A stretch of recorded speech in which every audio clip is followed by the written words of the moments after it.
And I'll be starting off with the Daily Nation newspaper in Kenya. On the front page of the Daily Nation, we can see the picture of President William Ruto, and the story there says, taking stock, countdown to President's 100 days in office before he came into office. And not just with him, as with many other presidents, it's always important.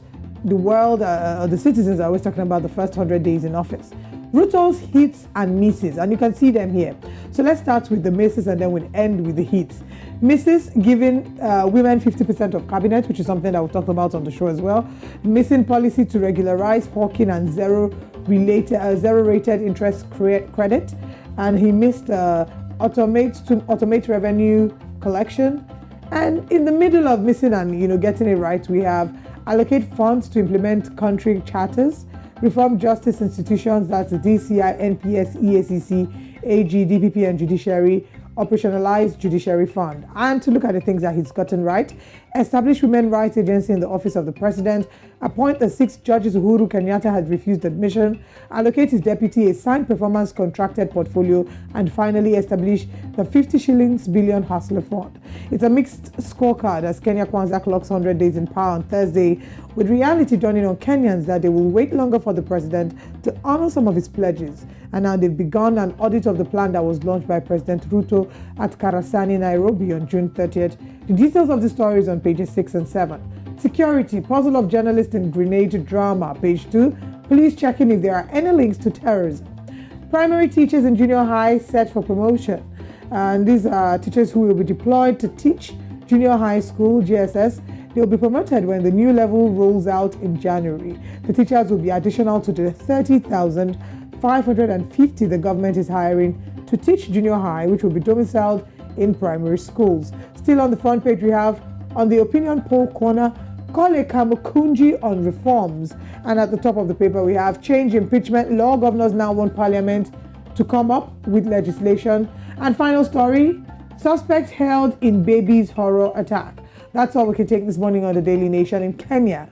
All right, let's go to Tanzania this morning and share with you what's going on the Citizen newspapers.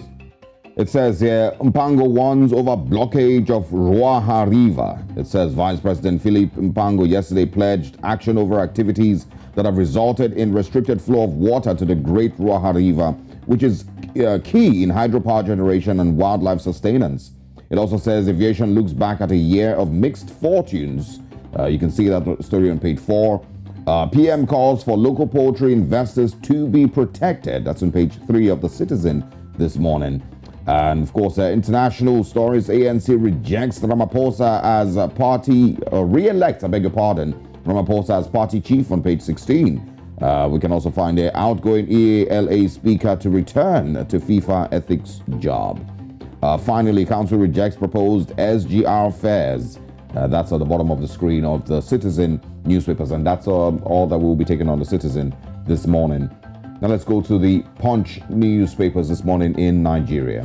On the front page of the Punch newspaper, rising attacks, vote buying threatened polls, INEC cries out. Commission says violence may mar election, prevents presidential poll winner from emerging. Electoral body plans supplementary budget to replace destroyed buildings, equipment, others. IG EFCC boss warns politicians against inducement. Survey puts 33 states on vote buying watch list.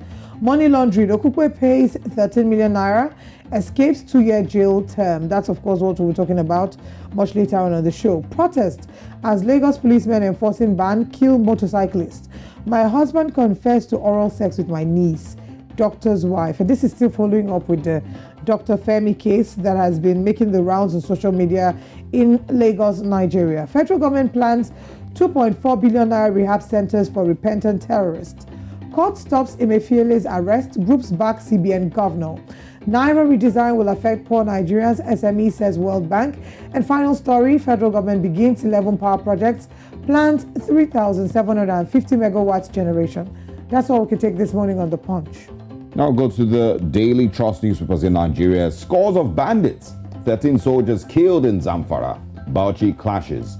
It says dozens of Zamfara villagers have been killed in airstrikes, crossfire. 3 military vehicles burnt. Nigerian Air Force confirms dual mom on collateral damage. And also gunmen killed 28 burn houses in southern Kaduna. And also, of course, it says that Ambassador Shehu Malami, 1937 to 2022, of course, has passed on. We can also find top of the screen, female hunters join fight against bandits in Taraba.